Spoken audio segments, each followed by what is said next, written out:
Hi, everybody. What a wonderful turnout. I'm Beverley Wang, your host for tonight. And first and foremost, I want to acknowledge that this event is taking place on the land of the Wurundjeri Woiwurrung people of the Kulin Nation, and we pay our respects to their elders, past and present, and to all Aboriginal and Torres Strait Islander people.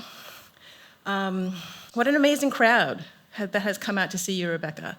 There's 650 people here and 150 more people across the street watching on the live stream. So Melbourne has turned out for you tonight. Wow. Thank you so much.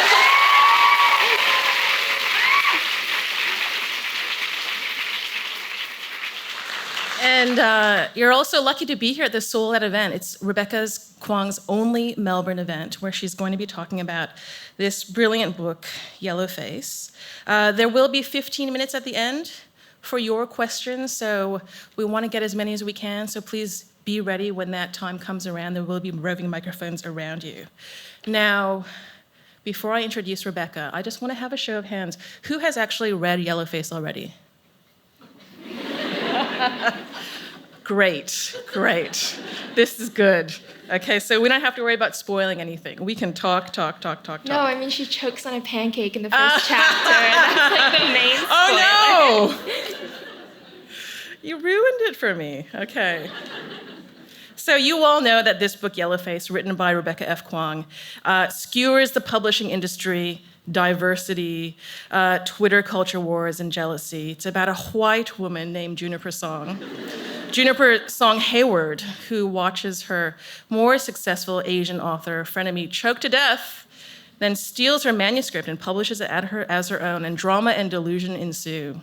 And this gripping and wickedly funny story comes from the mind of the woman sitting next to me, Rebecca F. Kuang, who is an award-winning #1 New York Times bestselling author of the Poppy War trilogy of Babel and Arcane History, and of course, Yellowface. And in addition to this incredible fiction career, Rebecca is Cambridge and Oxford educated and is now pursuing a PhD in East Asian languages and literature. She is every Asian parent's dream. Well done.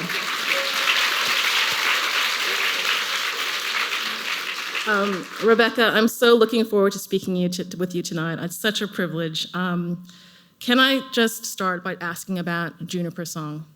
I'm obsessed with her. I read, Ghostbuster, Slimer, when Slimer finds food and he's just like cramming it in his mouth. That was this book to me. And I've heard people say that they didn't like spending time with Juniper. I really enjoyed it because I got to be in the mind of a delusional Karen, and it was so satisfying. Anyway, I've talked enough. Please, maybe just kick off by telling us about your vision for Juniper. I love June. I'm always so happy to talk about June. But first of all, Melbourne, thank you for welcoming me. I'm really excited to be here. I feel like every time I post on social media about coming to Australia, I get a few people being like, come to Sydney, come to Perth. And then there's like this deluge of people being like, come to Melbourne. So I've been really looking forward to this stop. It's my last night in Australia. So I'm just so happy to be here and grateful that you're here with me. June, Delulu June. Yeah. I actually get a lot of questions about what it was like to write a character so unlikable and despicable. People wonder if it was hard for her to be in my mind for all that time, and it's hilarious because I loved it. I loved every single second of it. It was so cathartic just following my thoughts down the nastiest spiral and putting them all on a page. But from a craft perspective, it's actually not quite so difficult to make a reader follow an unlikable character because it's not important that the character is virtuous or even good. In fact, it can be quite boring to read a character who makes the morally correct decision at every turn because then they're predictable and there's nothing at stake. I think all that matters is that a character is interesting and that the reader wants to follow them from sentence to sentence, even if just to watch a train crash play out in slow motion. And with June, she's horrible, of course, but the reason why she's compelling to follow is because I started from a place of love and self-examination when I was writing her. The things that make her tick, particularly her fantasies, her desires, her paranoias, her insecurities. I think those are all very universal traits and traits that all writers, not just the really nasty ones, feel. So I went back and thought through every mean thought I've ever had about another writer, every terror that I had about my own career, right? When I write things from June's perspective about how she feels like the world is leaving her behind, that her voice doesn't matter, that somebody else is getting all these opportunities just because they're diverse in the right ways. These are all things I have thought before and then quickly realized they're delusional. June doesn't have that second step of reflection. She's just pure id all the time, but she comes from a place of truth and I think empathy with things that we all struggle with, which is why she's both fun to write and I think fun to follow.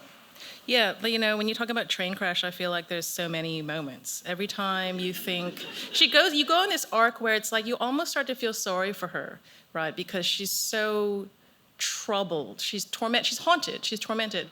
And every time you just think that she might just come clean, there's something that happens where she doubles down. And the continuous doubling down was like so breathtaking to me. I was like, oh, what's gonna happen? What's gonna happen next? But I also love, yes, like she's a terrible person, but she's so honest about what a terrible person she is. And those are two different things. You can harbor feelings of jealousy, but to actually honestly say, I'm jealous of this person, I hate them. She says about Athena on the rooftop at the beginning, I'm drinking to dull the bitch in me that wishes she were dead. She's talking about her only friend. I mean, how often have you encountered people like June in the book world who are like, really just like a seething ball of pain, really? Less so now that Twitter doesn't exist in any meaningful shape anymore. I think there is some cattiness and jealousy and cruelty in publishing, but I was fortunate in that I grew up from that mentality very quickly. And every time I met another writer in person who I'd secretly loathed online for being successful, I discovered they're actually lovely and not an It's hard to asshole. hate someone when you meet them in person. I know. Yeah, it's really easy to hate them on the internet, and then you meet them, you're like, oh, they're then it's human. like, oh, you're a mother. Yes. You have Yeah. children. You're clearly not. You're clearly not Satan. But I think it does take some grappling with, because it's so easy to fall into a scarcity mindset, especially for writers of color. There is this phenomenon that we jokingly call the Highlander syndrome, the idea that there can only be one. And I think it's a logic that you see often in high-achieving, marginalized people who are used to being the only person of their type in a room. And Athena's a prime example of this. She wants to be the only Asian author, and part of that mentality is, oh, if there's somebody else like you, there's a threat because there's only space for one of you. And it's obviously a toxic mindset, but it doesn't come out of nowhere. There is often only space for one of us. These windows of opportunity are so small, and they often slam shut with no warning. And I know that there are acquisitions meetings at which people say, we already have one Black author, we don't need another YA book by a Black author, or we already have a Muslim author. So this happens, right? But writers have pretty quickly figured out that the way to deal with this is not to treat one another as competition and to tear one another down, but to link arms and use our elbows to create more space for each other. So that's the kind of writing community that I run in. I'm sure there's the catty, June Hayward types, but I just don't see them anymore because I'm not on TikTok and I'm not on Twitter. Twitter. One of the things that fascinated me about Yellowface is how it talks about jealousy, because I think that's a really fascinating feeling. It's one of those things that we, I think, don't generally acknowledge when we feel jealous. It can be like a taboo. It can be like a judgment on your character if you are a jealous person, when actually it's okay to feel jealous and then figure out what to do based on that, right? These are different things. How did it feel? And I think that's why it felt so illicit and so fun to read, like, somebody's nakedly ugly thoughts about jealousy. I really felt like I had found a diary, and I was just like taking it in. Was it, like, you kind of touched on that before, but when it came to mining those feelings of jealousy, did you similarly have that? Was it freeing, I guess? Was it freeing? Yeah. Here's where I talk about Marxist aesthetics. Oh, okay.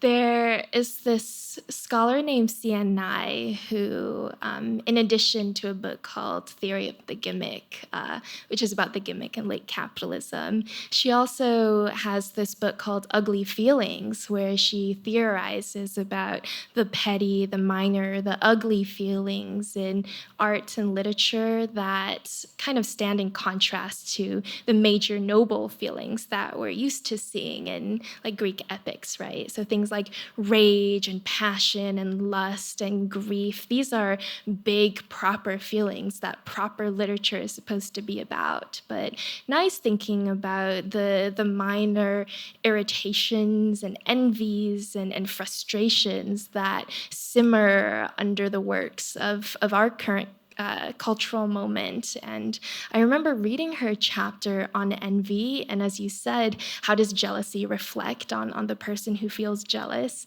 Nai's really interested in female envy and how envy always reflects badly on the wearer. We associate envy with ugliness, greenness, sour, vinegariness, and we think it's this personality flaw, this ethical defect. But Nai is wondering if we could ask, well, what is the structural inequality that accounts for this envy? Is this envy based on anything material? And what sorts of spaces of resistance or liberatory potentials are opened up if we sit in that envy and wonder, well, where's the envy coming from? So that's where I was coming from when I started examining my own jealousy towards other writers and the ways in which this would feel for June and ultimately where she decides to locate the sources. So that's the first thing. I think it's really fun to sit with female envy. The second thing is, I don't think jealousy ever goes away, and the more I feel it and the more I'm comfortable with my own jealousy, the more it becomes a superpower, because I think it can be incredibly motivating when you harness it properly. I constantly look at people achieving amazing things and think, oh my God, I want that. Like, I want to create craft like that. And when you turn it into a reason to light a fire under your ass and get better, it can be amazing. I think rivalries are great when you're not focused on like murdering each other, but catching up to one another. Rivalry. Yeah, but it's when jealousy reframes your perceptions of others and turns inwards that it becomes corrosive. But it can actually be this very positive, beautiful thing. Was there a particular deluded scenario of June's that you found most enjoyable to think up and write? So going back to Sian Nai, she's also got this great paper called The Cuteness of the Avant-Garde, and she's theorizing cuteness, this aesthetic category that has to do with vulnerability and prettiness and Asianness, really. Cuteness is very closely associated with gendered Orientalism. When we think of cute toys, we think of products coming from Japan, and there's also this weird desire to eat the cuteness, to devour it, and to make it a part of you, and to assert your control over it. So I'm going to make a really bad pun. If we think about cuteness and cuties and oranges, I don't know if in Australia you call like clementines cuties, but we do in the States. Oh, okay. So this pun did not land. Sorry. But there's this scene early in the book I where should have said yes. Yeah. wrong linguistic territory. But June is thinking about peeling Athena's skin off of her like an orange and zipping it up over herself. And I can tie this scene to a very clear childhood memory of looking at the Clementine box and the log line is, oh, it's so easy to peel. It's like unzipping the cutie. If you don't know what a cutie is, then I've just been rambling about nothing. No, it still holds. It still holds. Okay. So even though June is awful, you know what she's got? She's got a great work ethic. She is revising the heck out of that book like no one's business. She's so easy to work with. Plagiarists, they're hardworking too. But let's talk about Athena, because she's got a really interesting arc as well. She starts off perfect, but obviously we get this drip feed of her flaws. What was your vision for Athena? You know, she is, you know, the only one and wants to keep it that way, doesn't she? I wanted to set for myself the challenge of writing a character who only exists as a lack.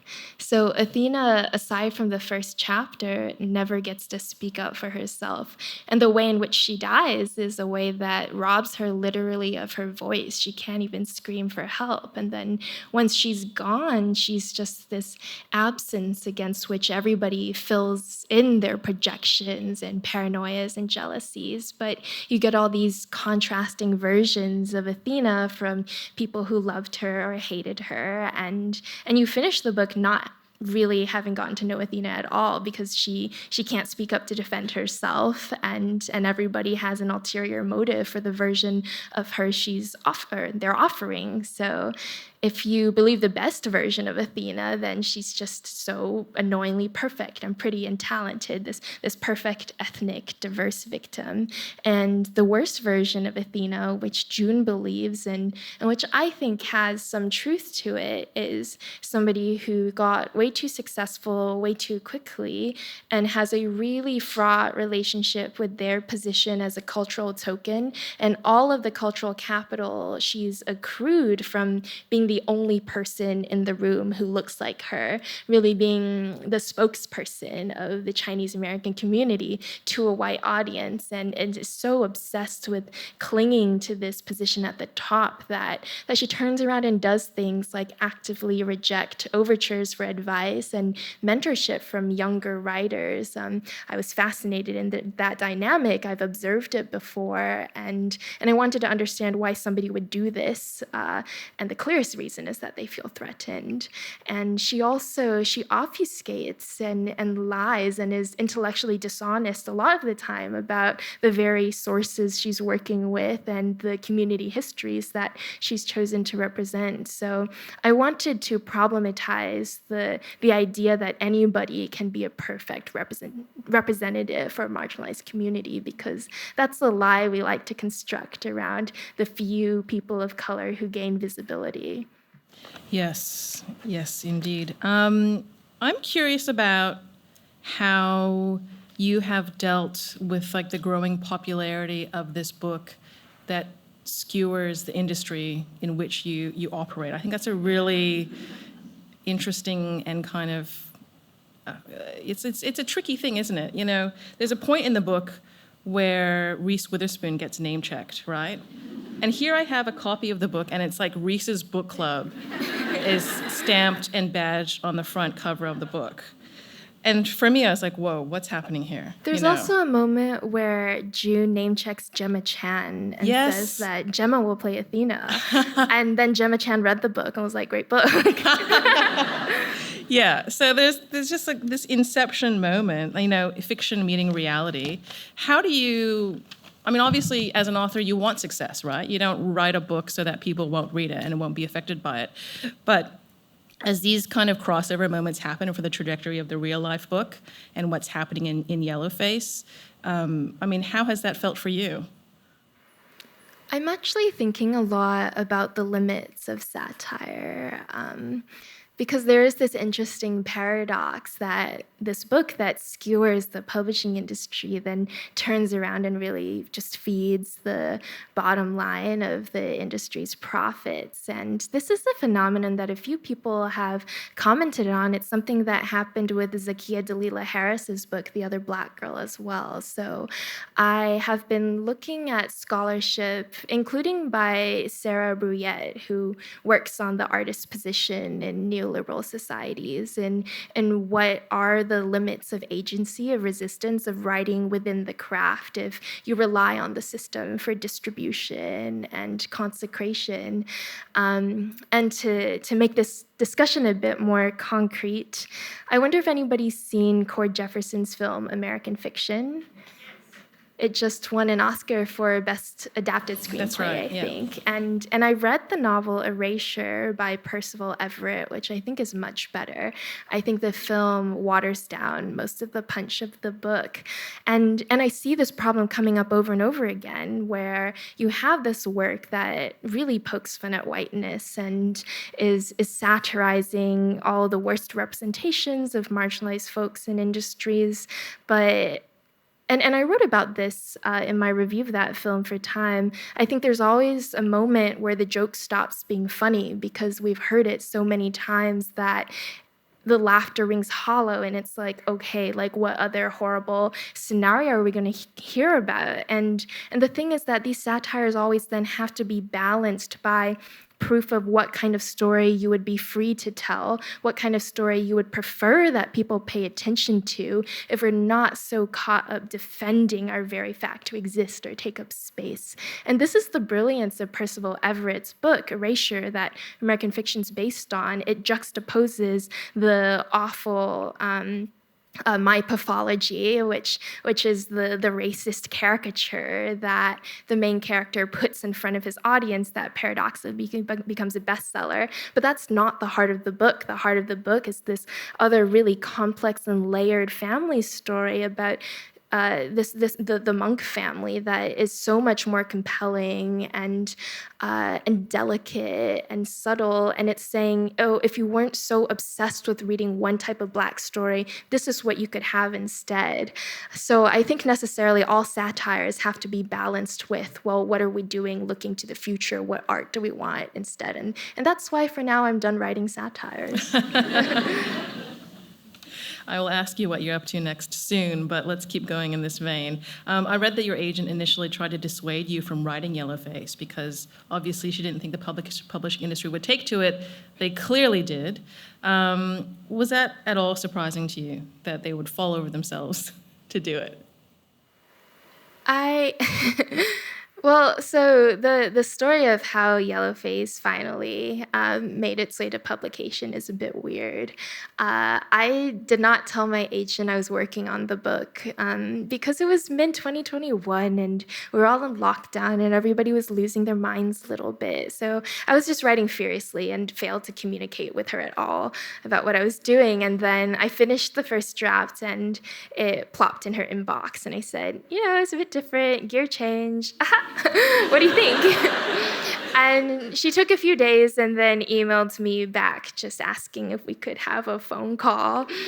And I was very nervous about this because I'm of the generation that if somebody asks you to talk on the phone, it means that like a relative has died. So I was like, what's up? And she was like, I don't think this is gonna work. Like, I think it's a bad idea. I don't think we should even take it out on submission. I think people are going to take it really badly, especially your team at HarperCollins. And I understand where she's coming from. An agent's job is to protect your career and make sure that the people who write your paychecks don't hate you.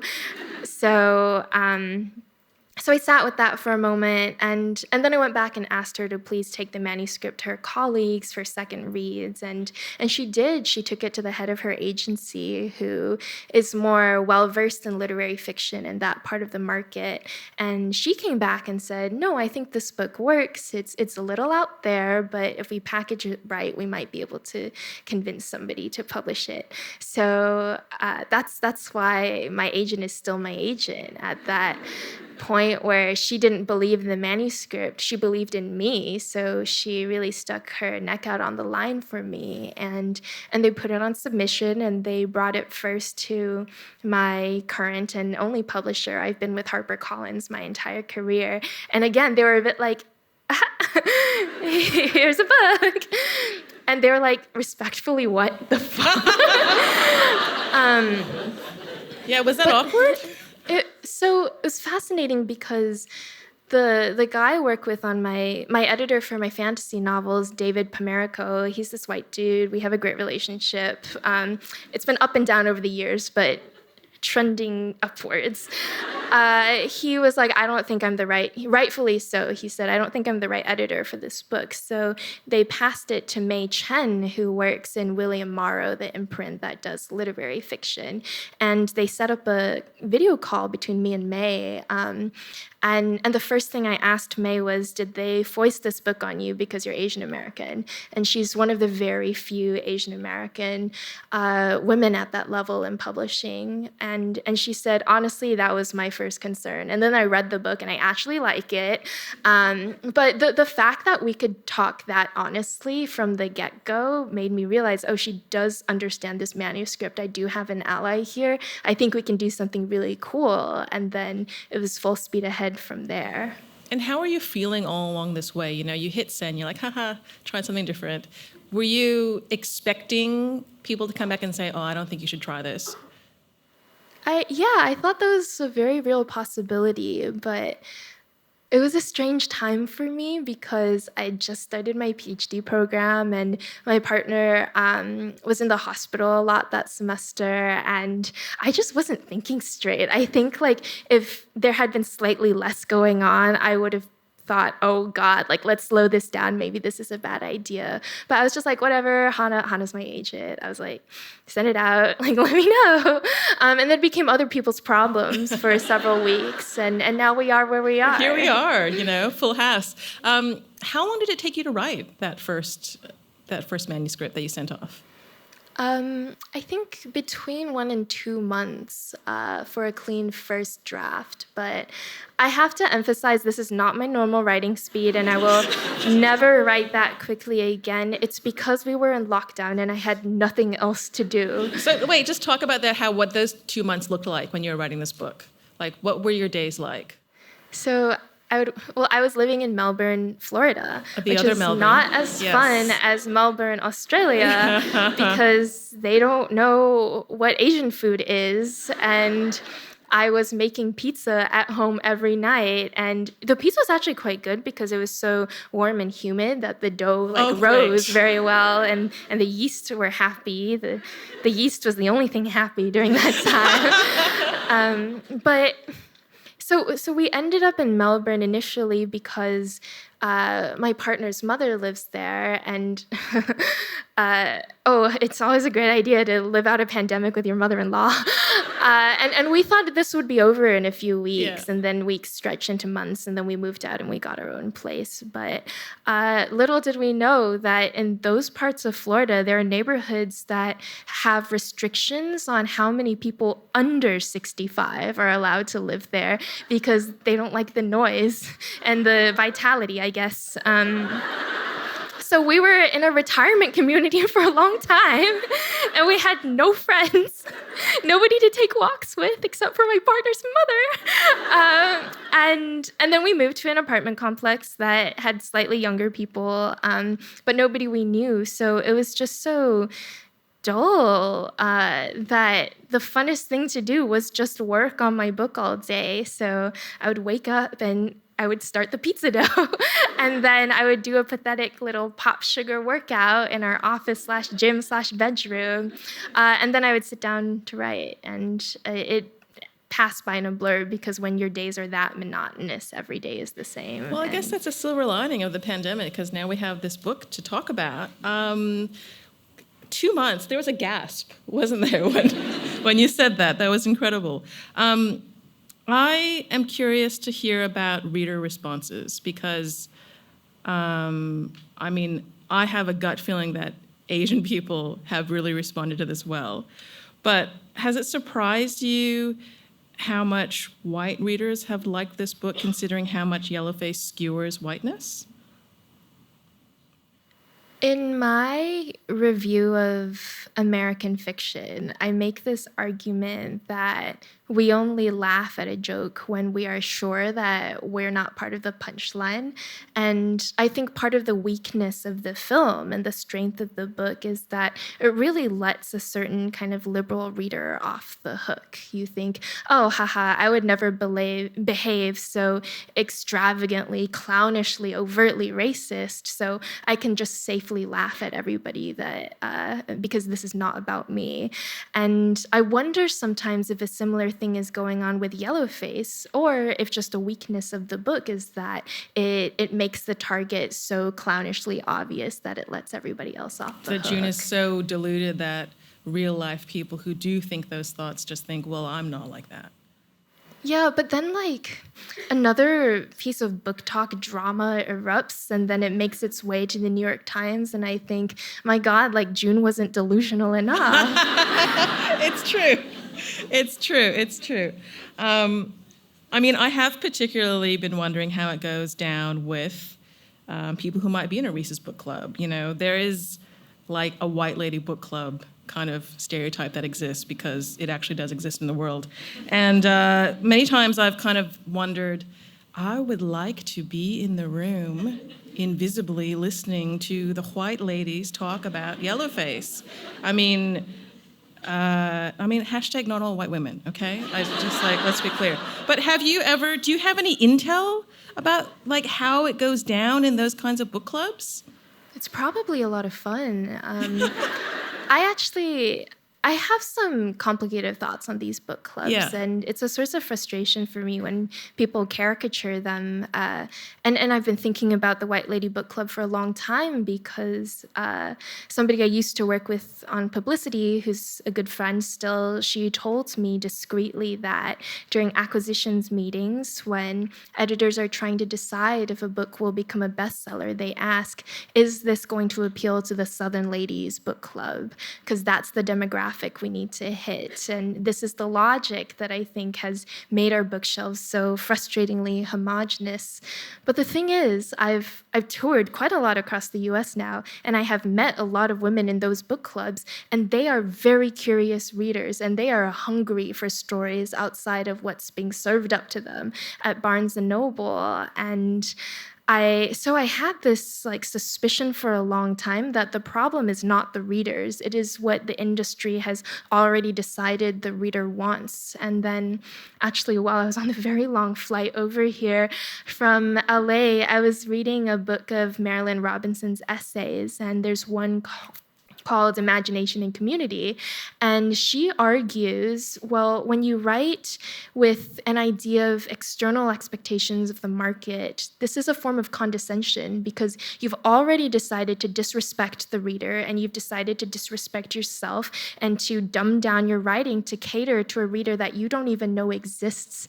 And it's something that impoverishes literature and something that I think makes our selection of books much worse. And I think if we just leaned into writing our richest, fullest, most interesting, most diverse stories and trusted our readers to meet us halfway, then literature would be better off. So I think starting from the position of that book club won't understand this book is a horrible way actually to go about deciding what to put on a page. You know, we've talked about the characters in Yellowface, but I mean, one of the characters is the publishing industry itself, right? And how it affects both June and Athena and all of the kind of constellation of side characters that are in the book. And I'm wondering, you know, now that you obviously have spent a lot of time thinking about it, you exist in it, you've written about it. If you could change the publishing industry so it's not condescending to readers and asking it's, you know, what is the thing that will sell to these book clubs and stereotyping people, or, you know, the meetings where people say, well, we can't have another Black Y author. How would you change that?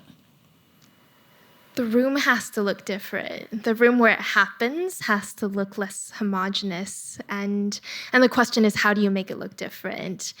An interesting thing that happened while Yellowface was going through production was that the HarperCollins strike went on. And the HarperCollins Union is the only union that exists in Big Five publishing, and they were fighting for better pay and better treatment for junior level employees. And this is critical because the state, I don't know what it's like in Australia, but in the US, you basically have to live in New York if you're going to work in the Big Five. And New York is unlivable on an entry-level salary unless you have inherited wealth or you have some other situation, a family member to stay in. But the sorts of people who have those material advantages already look a lot like the people who are already in those acquisitions rooms. And if we want new voices and new communities being represented and new ideas circulating, it has to be an open industry from people of every background to work in. And right now that's still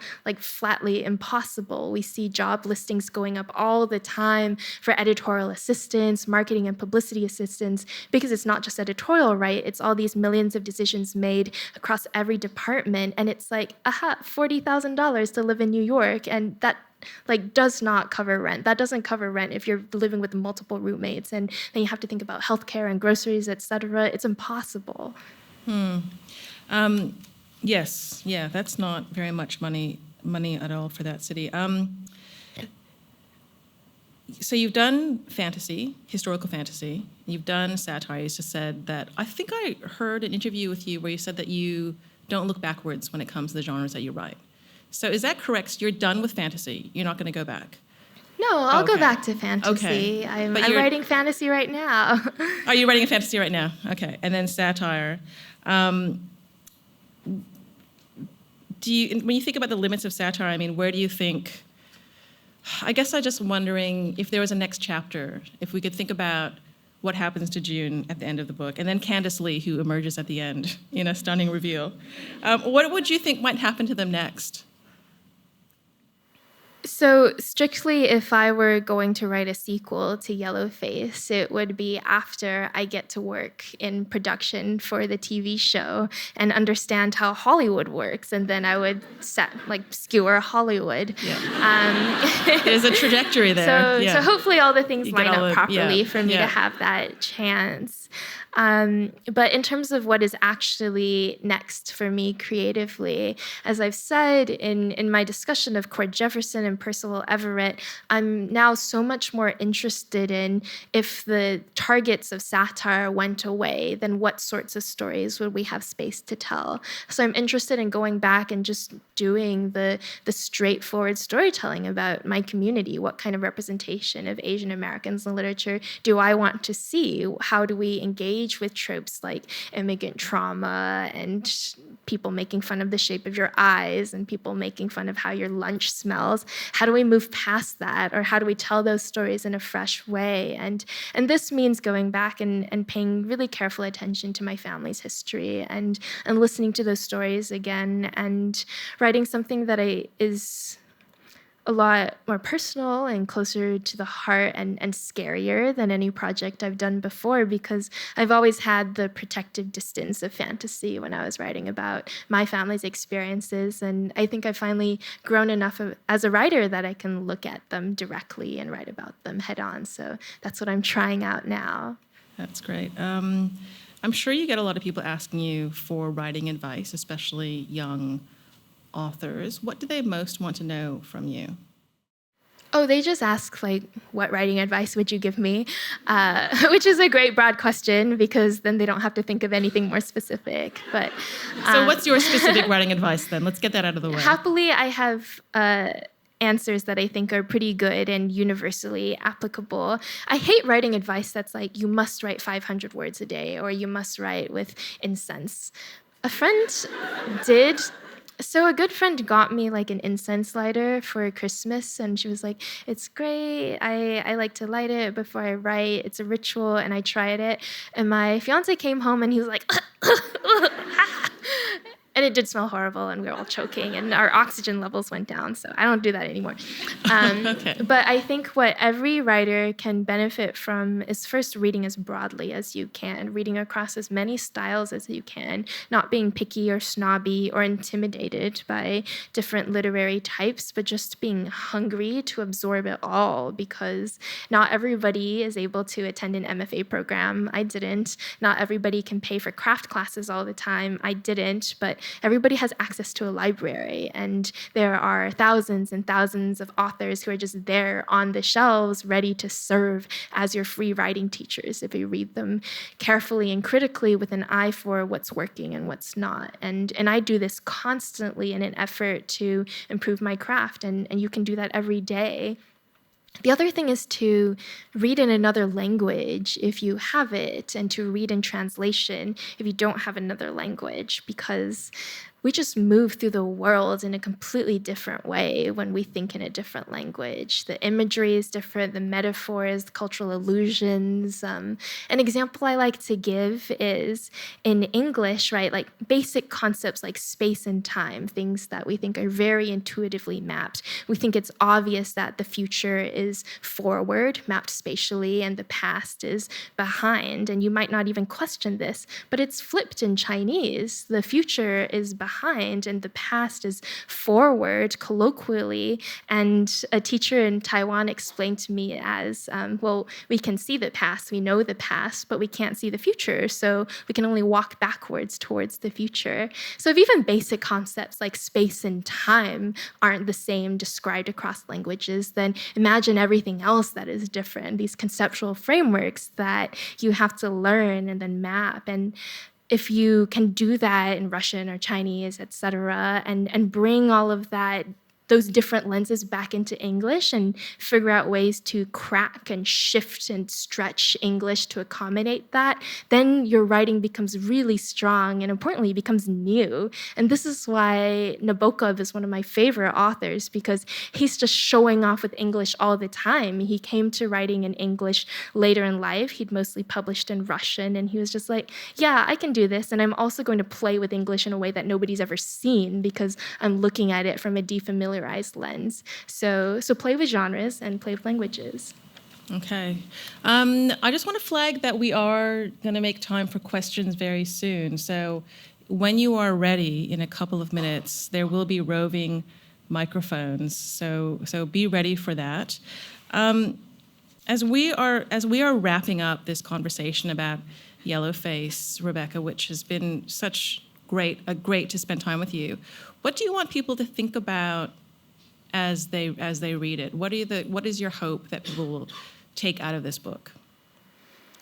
I never write with a desired parable, because then I don't think the fiction is all that interesting. I write with a cluster of questions that I try to crack open, and then just hope that the reader will be left grappling with those questions too. And if I were going to settle on one, it would be, what is an authentic voice? How do we judge authenticity? How do certain dominant notions of authenticity reify assumptions about marginalized groups? And what are more critical ways that we can think about the relationships between identity and heritage and creative freedom? Because there's no correct answer in the text. There's no character that is right about everything. There's no juxtaposition to June that has the right line on cultural appropriation and Asianness and what it means to be properly Chinese. Athena's the worst example of what it means to be properly Chinese. So everybody's just asking questions of what is the relationship between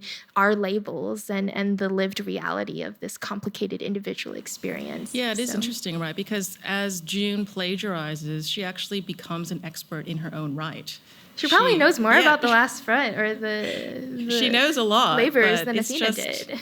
The what has happened as a result, and the execution is deeply problematic. But she knows so much, and so she's an authority. She's just a deeply flawed authority. First of all, I want to thank you for spending time with me on stage, but it's not quite over yet, because there will be people coming around with microphones, I think. Feel free to start raising your hands now, actually, and they will come over. Just over there in the middle. just wait for the microphone, please, so that everybody can hear, because the live stream audience is across the street. Okay, we'll just pause. Okay, here we go. Hi. In Yellowface, you look at how Athena exploits people's pain for her stories. So, as an author yourself, obviously, do you believe that it's avoidable, or is exploiting others an inevitable part of writing? And if so, how do you mitigate that? Oh, I basically think all authors, or at least good authors, are people who grab everybody in their lives by the ankles and turn them upside down and shake them for the loose pocket change of experiences and anecdotes and descriptions. This is a conversation that came up during the Bad Art Friend saga. I don't know if that circulated around here, but basically two women who maybe weren't friends, but maybe were friends, but certainly friends on Facebook, got into a legal dispute when one of them posted in a private group about her kidney donation, and one of them wrote a short story making fun of her and stealing language from her posts about her kidney donation. And it kicked off this huge debate about where you draw the line ethically when you're writing fiction. I'm a bit of an extremist about freedom of speech for artists, and I think that is the line we must take, because every other artificial bright line about where the limit is so quickly gets corrupted and co-opted by ulterior motives. So I think it would be the wrong line to chase to argue that there are some things you just ethically can't do. I think the better question is, are you an asshole to your friends? But that's not really a craft question. It's a question of how you manage your relationships. So in the case of Bad Art Friend, I think, she shouldn't have done it if she cared about this friend, but not because there should be rules about what writers can pull from, because all writers must pull from real life. I wish I remember who gave me this advice, because it's really good advice, but they said the limits of a writer's abilities only go so far as their understanding of other people. So I do this thing at parties when I don't want to be at the party, where I refuse to talk about myself, and all I do is ask questions and just try to dredge as much as I can from people I meet. And this is a great way to turn a distasteful interaction into a very productive one. So you've got to steal and exploit and borrow, but the best among us, I think, do that in a way that combines everything we learn into something original that serves the sake of the story. And I think stories that are just blatantly about somebody else and mocking them are both lazy and also just kind of mean on a personal level. All right, who's next? In the front row. And actually, can we have two people in the microphones and just line them up? Oh, at the back, sorry, yes, go ahead. Hi, Rebecca. So I listened to Yellowface as an audiobook, and I thoroughly enjoyed it. Did you have any input in who was going to narrate the book itself, or you just said the publisher just chose some famous actor to do it? Yeah. So what happens with me typically is that they send me 3 or 4 options, and I get to listen to samples of that narrator's other work, and then I get to rank my preferences, and then so far I've always been able to get my first choice contracted. But so this time they sent me 3 voices, and the one by Helen Laser, who narrates the audiobook, just sounded so wonderfully bitchy. And I was like, it's gotta be her. She sounds like such a mean girl. She sounds like somebody who would have bullied me in high school. And then she did a fantastic job. And then she DM'd me on Instagram and was like, I live in New York, let's meet up. And I was like, okay. And then we met up, and it was wonderful. And she's the sweetest person on earth. And it was very cognitively troubling to hear June's voice come out of this really lovely young woman. And she was saying things like, oh, thank you so much for choosing me. I loved working with you. And the whole time I was thinking, I chose you because you sound like a bitch.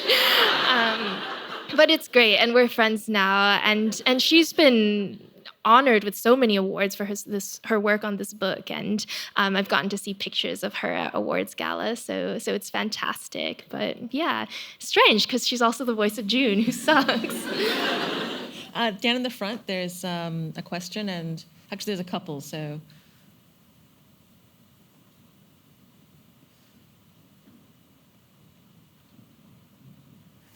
First, I just wanted to thank you for your Teenage Dream article. That was a really good read, really hit. But just, I know all your books have in some way been adapted for media, well, in production. Is there like a weird feeling with that, giving that to someone else? Like, could you explain how that went for you? It's actually pretty easy in my case because I'm not a screenwriter and I'm not interested in being very involved in the adaptation to screen because it's just not an art form that I've mastered and one that I have time to master now. Maybe when I learn to live on less sleep, I'll just start reading a lot of screenplays and decide to get good at that.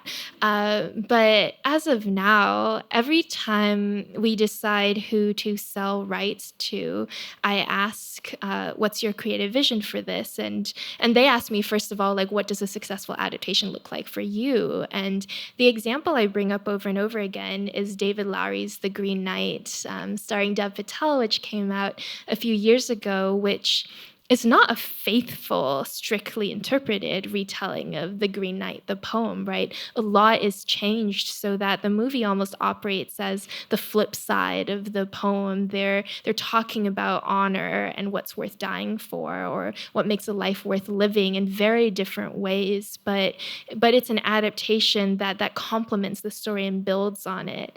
And I've been quite disappointed in the last few years or by adaptations that seem to just be fan service, that are trying to faithfully recreate beat by beat all the cool parts of the book, but they always feel quite flat for me, and I think they never do very well. There are always these distasteful shadows of the interesting original text. So all I want from an adaptation is a creative addition to the conversation. And this might mean that they rewrite entire plot points or introduce plot points that I hadn't even thought of. But I want somebody to take the original work as inspiration and just run with it. So when I make those choices, I'm casting my vote for the creativity and originality of the team rather than a promise about how faithful they're going to be, because it's actually boring if it's too faithful.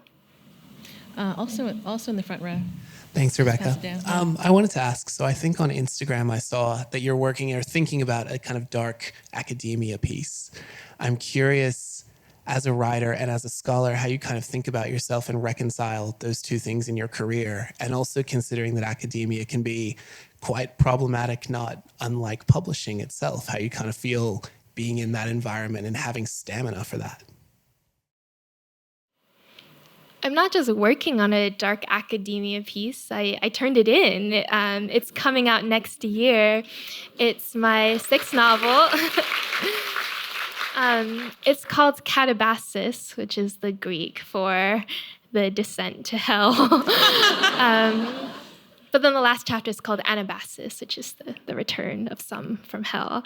And the premise is that 2 PhD students who are studying magic, which in this world is all about logical contradictions, they journey to hell to rescue the soul of their advisor who died in a freak magical accident so that he can come back and write them recommendation letters so they can find tenure-track jobs in the niche field of magical studies. And when I started working on this, I thought it would be a fun Lewis Carroll-esque romp through nonsense worlds, playing with logic puzzles and paradoxes and math. I never thought that I would enjoy writing about math, actually. My agent's husband is a math professor, and when she read the completed draft, they called me again and said, "We think you need to learn hyperbolic geometry." And my reaction was to burst spontaneously into tears because I thought I had finished with math in high school. And they were like, no, we read the book. I don't think it happens in Euclidean space. I think that you have to remove one of the postulates. It's a lot more interesting if it happens with negative curvature. And I was like, I don't know what any of those words mean.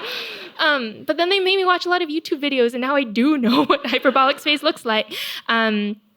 Anyways, to answer your question, I thought it was going to be all about that, just fun ways to warp the world and a puzzle book. But as I got deeper into it, I realized actually this is a book about depression and suicide and the grad school experience. So yeah, that's a big cluster of things that will be on shelves in 25. Congratulations. Let's fit in a couple more questions if we can.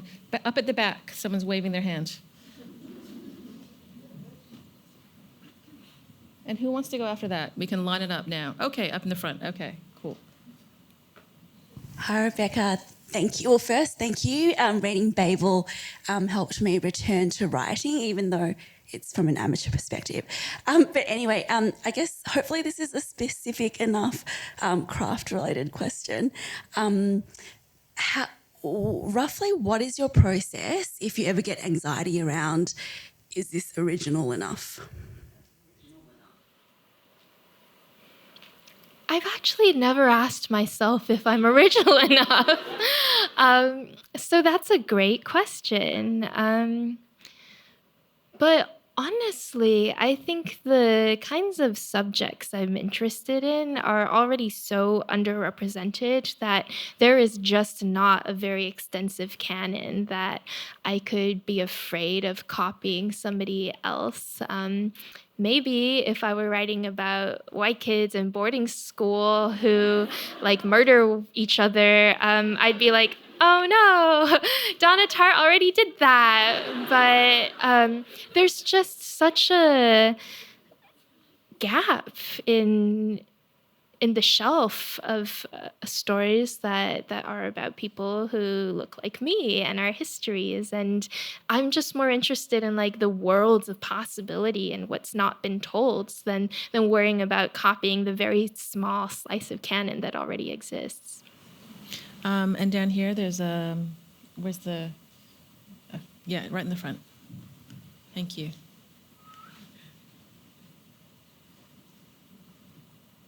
Sorry. Over here.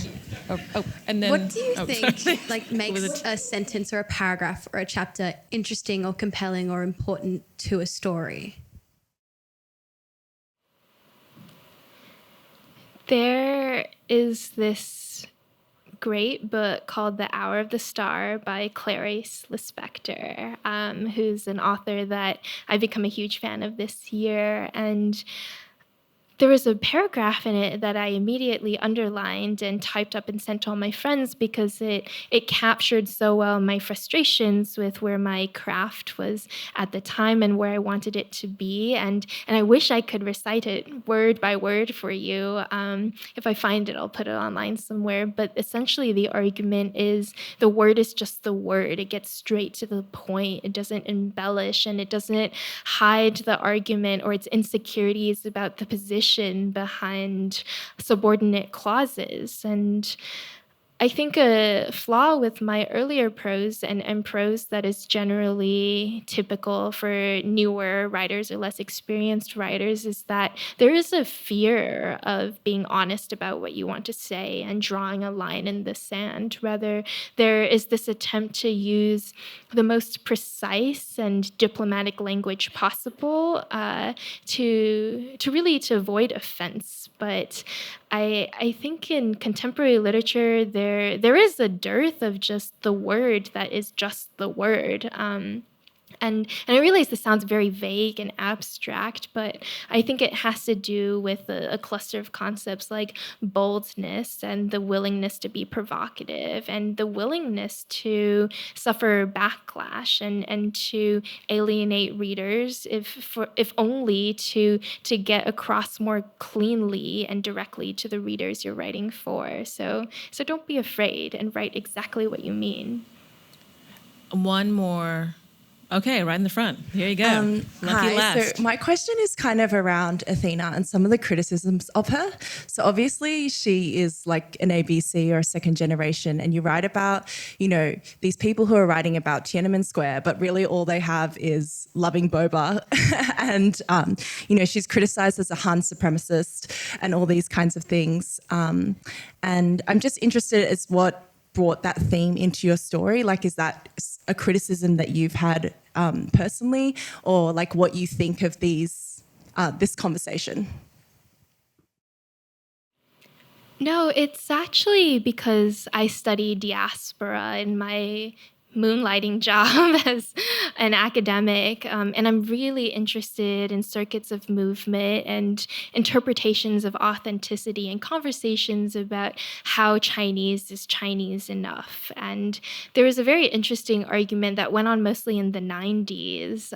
Ray Chow writes on this extensively about the phenomenon of diaspora scholars, so people who are perhaps born in China or who are second generation and speak Chinese, but then become the voice of China in the West. And then they're going back and writing about it or telling stories about it or writing histories of it. And there's quite a lot of backlash from people in the mainland saying, oh, you left, you're a traitor now, your blood has been diluted perhaps, or you're not Chinese enough, you're too westernized. And this gestures to really fraught and complicated inter-community disputes over how you can even possibly begin to define Chineseness. And Ray Chow, on one hand, writes about the myth of consanguinity, the argument that just because we all have Chinese blood, we're somehow essentially the same. On the other hand, there is, I think, quite an unjust attitude towards the diaspora, this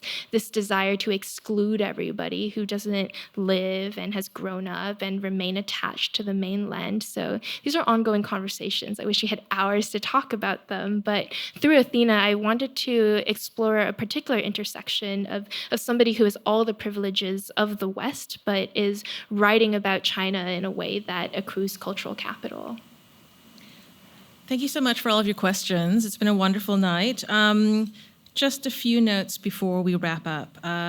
Tonight's bookseller is Amplify Bookstore.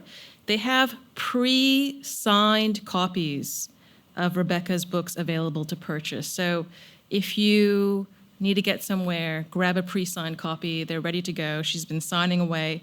Rebecca's going to be heading over to sign books now pretty soon. I think it's just at the back of the venue there. Just a bit of housekeeping, please, because there's so many of you, and there's other people from across the street who are going to come over as well. We want to get as many people having their books signed as possible. A maximum of 3 books per person. 3. Okay? 3. Rebecca is going to be able to sign your name or the recipient's name, but there can be no detailed dedications or personalized messages. And when it comes to photos, unfortunately, because of the time, we can't do individually posed photos, but obviously have a friend snap a photo while you're chatting and getting the book signed.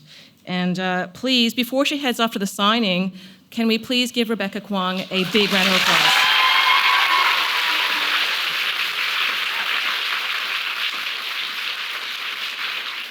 Thank you. Have a great night.